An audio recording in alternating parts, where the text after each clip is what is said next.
I grew up in a smallish town which has since become a lot bigger thanks to a big tech company and also a Toyota plant that opened up on the outskirts of said town. But when I was in high school, it was a relatively small, sort of shitty city. It was now just slightly less shitty. I have moved away when I was 18 to Toronto. I'm in my early 40s now, so this story happened a long time ago. Anyway, there had been a murder in the city. A guy in his mid 20s broke into some young woman's apartment, waited for her to come home from work, and then stabbed her to death. This was a pretty big news since there weren't a lot of murders that happened in my hometown. Luckily, the guy was caught shortly after the murder and arrested. A few days later, there was a knock at the door of my home, where I live with my mother. My parents were divorced. I answered. Standing there were two police officers. One of them asked my name, and then I said yes, that's me. The first officer introduced himself and his partner as detectives so and then asked if I knew a guy, the guy who was arrested for murder. I said, "No, I've never heard of him. Why?" They asked me to think for a moment. Was I absolutely sure I hadn't met him, even in passing? No, I had never ever met or even see this man. Why? They said they had searched through his apartment after the murder. They found a numbered list with 8 names written down. The woman who had been stabbed to death was listed as number 1, along with her physical attributes and where she worked. My name was also written on the list, as well as my physical description: blonde hair, brown eyes, and where I went to high school. I was listed as number 2. I had never met him, never even heard of this guy. He was in his mid 20s, and I was in high school. It seems obvious what that list was, but the police never followed up with me after that.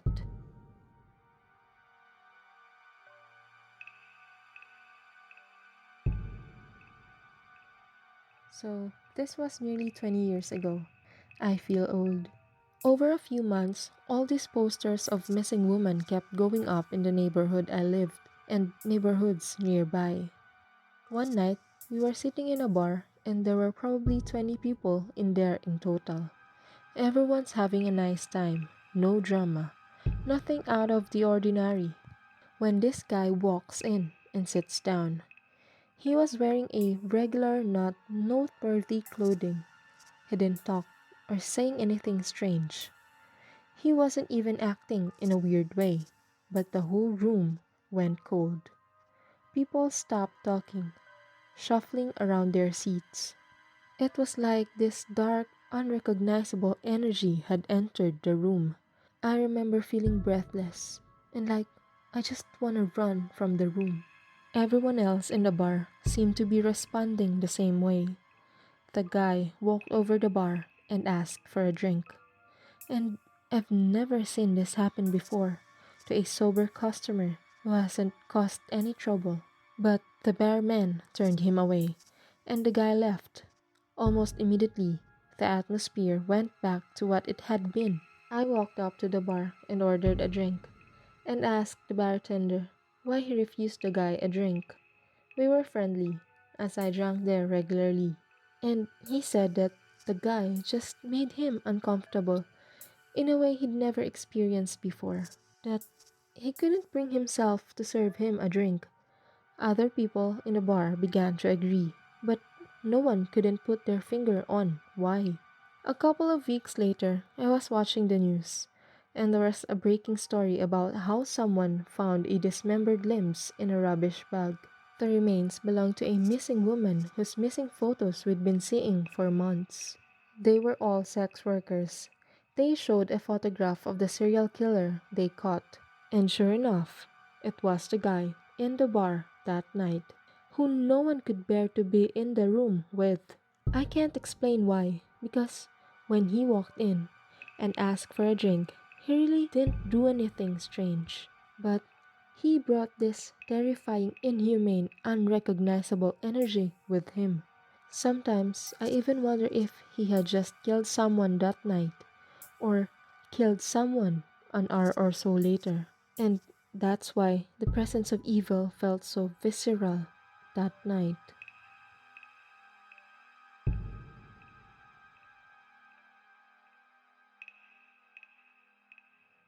I had gotten out of an 8-year abusive relationship and met someone on a popular online dating app. To be honest, I wasn't looking for anything serious, just someone to go watch a movie or have a drink with every now and then. I had two boys and was happy and living a peaceful life on my own after going through hell. So, I met this guy who is just a couple of years older than me, and he had turned his life around. When he was younger, he used to be in gangs and drugs, and now he was into working out and staying really fit and doing family stuff. I guess you can say I felt protected by him. He was a hard worker, self sufficient, had a son, and he loved going to the gym every day. I myself had kind of a crazy past but overcome, and so we seemed like a good fit. We would go to dinner, movies, normal dating stuff, but he eventually wanted to spend more and more time together. And I was having trouble giving up all my free time to him. And he would get angry about this, like really angry. After being with a controlling, possessive asshole for so long, this was obviously a red flag, and after 3 months, I told him I didn't want to see him anymore. He said he needed to confess something to me. He admitted to me and he was using steroids, and that was the reason for his mood swings. He cried and said he was sure that it was the reason and was willing to stop if it meant he could have another chance. And I obliged, but only under the condition that we remain friends. Things were okay for a while. We saw each other maybe every other week, and he started wanting to see me every week, to which I told him that I was not interested in being anything other than friends at the moment, since I was not ready for a relationship. He tried to talk me into giving him another chance, but I just didn't find myself interested in him a romantic way, and so I insisted that we just be friends. I stopped talking to him because I got mad at his insistence that we still talked every day, since he said that's what friends do. He would always ask about my whereabouts and ask for pictures of who I was hanging out with, and I told him that this is not what friends do. And he just insisted that he just innocently wanted to see what I was up to. Fast forward 6 months later, and I hadn't spoken to him at all within that time. I was happy and living my life, and on one particular night, when my youngest son was at his dad's, I went out to a local bar with friends. My oldest son, who was 13 at that time, was home alone, so I left a little early to make it home around 10 p.m. I lay down in bed and go to sleep. So, a little info on my living situation. I had been living in my condo for almost a year now, and we live in a great, safe community. And I would leave my patio sliding glass door open, screen closed, to get a breeze in at night. No biggie. My bedroom was close to the patio, and my son would sleep in the loft that was closest to the front door. I'm dead asleep when I suddenly feel someone slowly sit on my bed.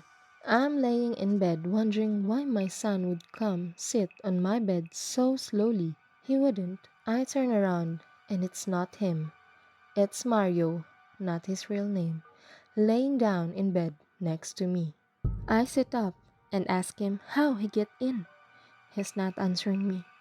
He says, I needed to talk to you. I said, Okay, when you need to talk to someone, you don't sneak into someone's room. You call them. You leave a note for them. Literally anything but this. I'm thinking I'm gonna kill my kid for letting him in. He said, I didn't have your number anymore. I needed to talk to you before it's too late. I didn't even entertain the before it's too late bit because I was livid, but something told me to keep my cool. I sit up and say, Look, I really want to talk to you, but not like this. Please, just leave and I promise we will talk tomorrow. Call me tomorrow. he gets up and walks over to my side of the bed and starts rubbing my shoulders and is slowly making his way to my neck. He says, Do you really want to talk? I look him in the eyes and say, Yes, I've been wanting to talk to you, but not like this. Please, call me tomorrow. he stares at me while rubbing my neck and goes down to my shoulders and lets go. Says, Okay. this motherfucker proceeds to exit through my patio door and jumps my patio wall, which tells me that is exactly how he get in. I freaked the fact out. I checked on my kid. He had no idea what was going on. I locked all my doors, and I don't sleep the rest of the night. The next day, I texted him and I told him that if I ever see him near me or in my complex, I will call the police and to never contact me again. If you're wondering why I didn't call the cops to begin with, I knew he had a gun. So, first, I was scared of being retaliated against for being a snitch. And B, I figured if I called the cops, they would probably not do much or just let him out, and I was afraid of what he would do after that fact. Either way, he left me alone, and I didn't hear from him for years. 4 years later, I'm going through Facebook, and I saw his face in People You May Know. I clicked on the picture and noticed that it looks like a jail picture. You know, those pictures where the guy is clearly in a jail cell. I scrolled down the page, and his most recent post is him posting his address for his family members to write to, a prison address. So, I googled his name, and sure enough, articles after articles, all with the same headline: Man arrested on suspicion of killing his girlfriend. About 2 years after him and I dated, he shot and killed the girl he was dating. That could have been me. And I feel like shit thinking if there was anything I could have done to stop him. Even scarier thought is that he only got 12 years for her murder.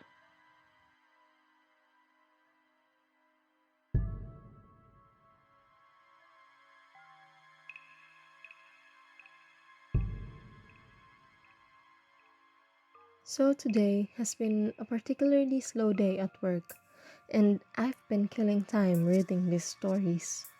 Maybe enough time has passed and I can share mine. I had a friend who was really into a cult. Unfortunately, I was the one who got him turned on to it.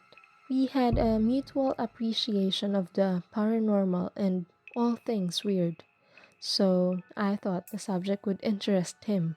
He started going deep into the subject to the point where he wouldn't talk about anything else. He would actually interrupt a conversation and force the subject back to occult matters. Rude, but sometimes people go through phases where their interest is all they want to talk about. It was mostly forgivable offense. I think I should mention that this particular friend didn't have a very large friend circle. This depression and introverted nature kept him inside a lot. He didn't have the best luck in relationships with women. His world was kind of small, and I did enjoy hanging out with him. So I did my best to be a good friend. I didn't want to just brush him off because he was acting a little weirder than normal. Honestly, for the longest time, he was a totally normal guy. We'd chat and play games together in PlayStation. Sometimes we'd go see movies with my boyfriend accompanying us. We all hang out at the park. We went swimming. Overall, we had a good time hanging out. Things started to go downhill when he started to smoke DMT. Personally, I think psychedelics are amazing tools that can offer insight into your life, but they should be treated with respect. My friend got to the point where he was making it himself, apparently a pretty easy thing to do after a meager amount of research, and he was smoking it daily, multiple times a day. For those of you who aren't familiar with the substance yet, when you smoke it, you get transported to a different world, an entirely new plane of existence. Your body and yourself don't exist anymore. You are just exploring this alternate reality dreamscape. My personal experience with it led me to seeing a dragon once. In this kaleidoscope of cornucopia, people see all kind of things there. Imagine what it does to a person when they're smoking it 30 plus times a day. He started telling me things like he was the reincarnated Osiris. He said he was seeing Egyptian hieroglyphs all over the place in waking life. Apparently, he had hour-long conversations with entities in his bedroom even he wasn't smoking DMT. Of course, I was very alarmed to hear all of this, and I told him he needed to take a serious break, no drugs at all, for a few months, so he can find solid footing in reality again. At this point, I was still hanging out with him because he obviously needed some help. And like I said before, he didn't have a lot of friends that could give him that. He was also the black sheep of the family, so I knew he wasn't getting any kind of support from them. He was really close to his sister, and I did reach out to her on Facebook to express my concerns. I pushed her to talk to him into getting some psychiatric help because he was slipping past to the point of no return. I'm not sure if she took my messages seriously, since we didn't really know each other. Plus, she is at least 6 years younger than us, and possibly didn't grasp how serious the situation was becoming. In any case, I'll jump forward now to the start where things started to get really creepy. My boyfriend had made arrangements to hang out with our friend at the park. I didn't really want to go because I felt like I needed a break from him and his nonsensical ranting. I just couldn't deal with it on that particular day. My boyfriend said he wasn't all that bad and we went anyway. We get to the park and he is in his usual self, ranting about Egypt and made up gods that only he knew the truth about. He also had this large hunting knife that he kept fiddling with the whole time we were on a walk. He told us that he had been using it in ceremonial magic and that it helped to banish negative thoughts. It made me extremely uneasy. He would do this whole thing where he would take the knife and make stabbing motions near his heart or head, like he was mock stabbing himself, all while holding a conversation with me or my boyfriend.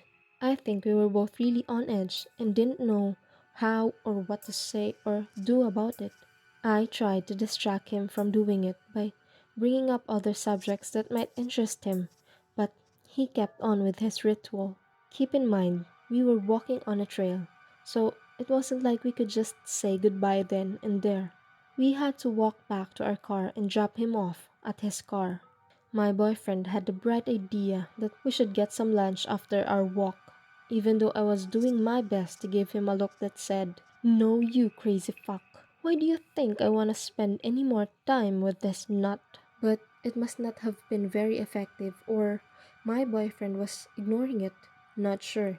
Either way, we ended up getting in the car to go get lunch. In the car, I was driving. My boyfriend was in the passenger seat, and our weirdo friend was in the back. As we were heading through our busy part of town, where all the shopping and restaurants are, I hear a distinctive sound of a belt buckle coming undone. Then, I hear the worst sound imaginable. I peek back out of the corner of my eye, and my suspicions were confirmed. This crazy fucker was full on jacking off in our back seat. I mean, pants all the way down, bare ass on the seat, beating it so hard it was like he wanted to rip it off. Instantly, I felt sick to my stomach, and all the nervous energy I had throughout the day popped up into my head. I was trying not to shake and trying to ignore it and drive through heavy traffic. I kind of had a freeze response, I guess. The whole time, I kept thinking about that huge ass knife he had in his pocket. And obviously, he was completely off his rocker now. I was afraid to say anything or confront him because I didn't know how he was going to react. This part is nuts, but my boyfriend didn't fucking seem to notice, and the whole time he kept rambling on about God knows what. I couldn't listen because my thoughts were 100% focused on driving and trying to act like I didn't know what was going on in my back seat. We get to the restaurant and my boyfriend runs inside to grab food. I'm left alone in the car with our friend, and I try to act like I'm browsing on my phone when really I'm watching and listening as hard as I can. We don't talk. My boyfriend gets back, and I complain that I'm tired. It's been a long day.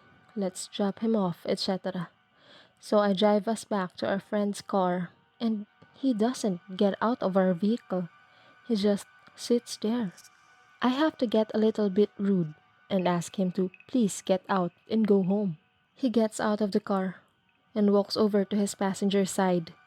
I start getting really scared and I suspected the worst. He pulled a gun out of some kind of bag he had on the seat and he just walks over to our car with it. I don't know why the fuck I did this, but I was so pissed. I just got out of my car and walked right up to him. It was maybe 3 feet away and could see it was a loaded 9mm. I kept asking him over and over What are you doing? because apparently that's all my brain could think to do. I told him to get in his car and go home. He never said anything during this whole time, just kind of cried and had this wild look in his eye. For whatever reason, he got back into his car and drove off. I told my boyfriend, obviously, we are never hanging out with him again, and that I didn't even want him to talk to him anymore. No contact.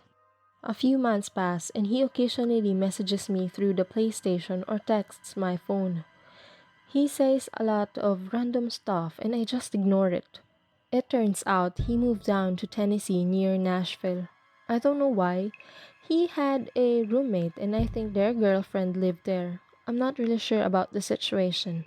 I think maybe he's turning his life around and getting a fresh start down there. I think it's best to cut all contact and let him regroup. I'm not interested in any kind of friendship with him, and I know he needed help beyond what I could offer. Again, I reached out to his sister and let her know that he had a gun. She managed to get it from him somehow, but it did little good in the end. I get a call around 11 p.m. one night that wakes me up. It's a man claiming he's a detective down in Gallatin, Tennessee, and my heart skips a beat. I start sweating and immediately ask what happened.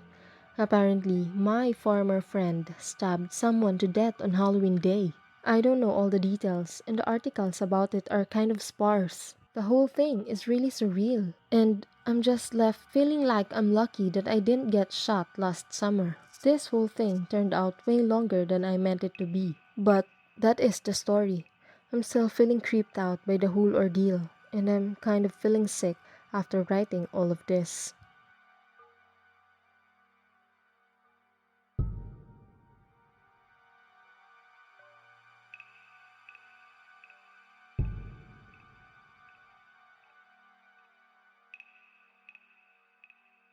So, I've been wanting to write this encounter out for a while now. Unfortunately, it has taken me a long time to even fully fathom and process the potential danger I was in the evening that this story takes place. This occurred just shy of 1 year ago. For background, I am 22-year-old female who was attending university in a larger city 3 hours away from my hometown. Therefore, I was living alone at the time, with my closest relatives being hours away from me. I had just recently gotten out of a very abusive relationship, and honestly, I was extremely heartbroken and felt devastated. I had been living in my small one-bedroom apartment with said boyfriend for the past 2 years. After the tumultuous end of our relationship, he moved out and I remained residing in this apartment. I am only mentioning that detail because, in some way, it plays into the reckless decision I made on this evening. For further explanation, it was hard for me to go home to an empty apartment and amplified and worsened the heartbreak I was feeling at that time. Anyway, onto the story. My friends had decided to take me to a hockey game to get out of my house and potentially get my mind off of the breakup. It was Friday night, and we had been consuming fair amounts of alcohol during the progression of the hockey game. In the arena we were attending, there is also a casino. Following the game, we decided to head there for a few more alcoholic beverages. It was a busy night, and the line for the bar was lengthy. During the duration of the time, I was patiently waiting for service. I had begun to speak to a group of 3 men and foolishly exchanged numbers with one member of their group. My friends and I decided to call it a night following only one drink at the casino. Due to the overwhelming amount of people crowding the area, we part ways. But instead of going to my home, I spontaneously and quite drunkenly decided to text the man I had previously exchanged contact information with. He responds, informing me that he and his friends had relocated to a nightclub in the area and inviting me to join them to continue the night of drinking. I still regret almost every choice I made this evening, but I booked an Uber to meet the group of men and headed to their direction. The night from there on consisted of large volumes of alcohol and dancing. Now, as I mentioned earlier, my judgment was severely lacking due to both intoxication and the impulsiveness I was feeling. Possibly in attempts to numb the pain of the breakup, I had never had a one-night stand before and decided to go home with the man I had been chatting and dancing with all evening. We arrived at his residence via Uber, booked by him, and it was uncannily clean. Think of hospital level clean, and right down to the smell. Without even offering, he pours us each a glass of seemingly expensive red wine. Thought nothing of it at the time, being that he had poured it right in front of me and drank it eagerly. That is the last memory I have, prior to waking up in his bedroom due to the noise of the shower running. I was groggy and dazed when I woke up, but slowly I began recollecting where I was, who I was with.